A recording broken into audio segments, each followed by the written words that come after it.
Hello student. Our next topic is laboratory method or by using bomb calorimeter.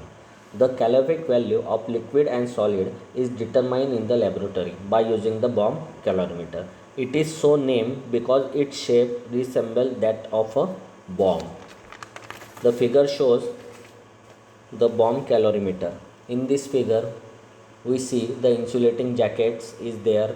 Then inside the insulating jacket there is a steel bomb. That's why it's called as bomb calorimeter. In this insulating cylinder, insulating jacket, there is a heater, and there is a the water is inside the insulating jackets, and this insulating jacket is completely covered with the top completely covered on the top portion. In the this to stir the water, there is a stirrer is provided. There is a ignition wire is also provided for ignite the crucible. Then there is oxygen supply is also there, and to measure the temperature of water there is a thermometer is also there. The calorimeter is made up of acid resistant stainless steel machined from solid metal, which is capable of withstanding high pressure. In the calorimeter is a strong cylindrical bomb in which combustion occurs. The bomb has two values at the walls at the top. The bomb has the two walls at the top. One supplies the oxygen to the bomb and other releases the exhaust gas. A crucible in which the weighted quantity of fuel sample is burned is arranged in between the two electrodes. It is connected with the battery and kept outside and can be completely heated by passing the current through it. The bomb is completely immersed in a measured quantity of water.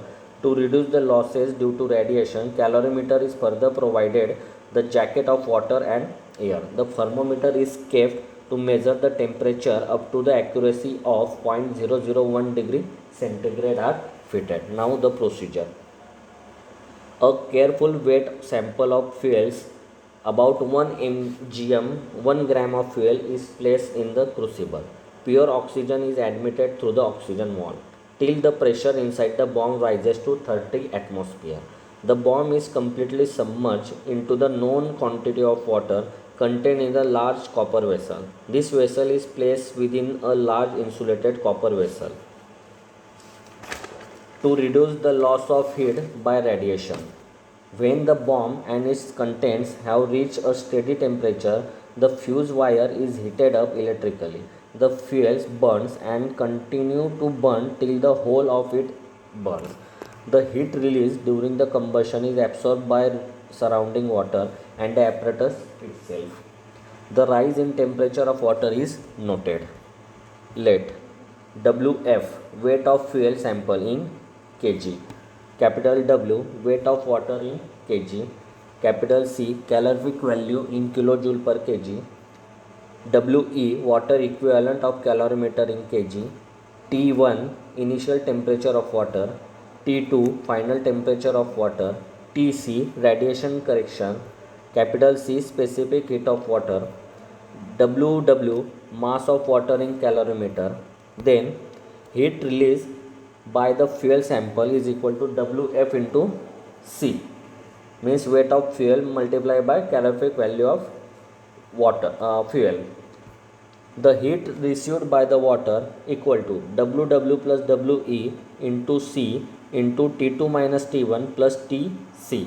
Now heat loss equal to heat gain.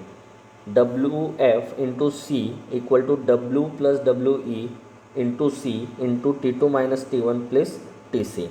Now CV calorific value is finally we can calculate it by W plus WE into C into T2 minus T1 plus TC upon the whole upon WF. The bomb calorimeter measures the higher or gross calorific value because the fuel sample is burned at constant volume in the bomb. By this method, we can find the calorific value of fuel in laboratory method.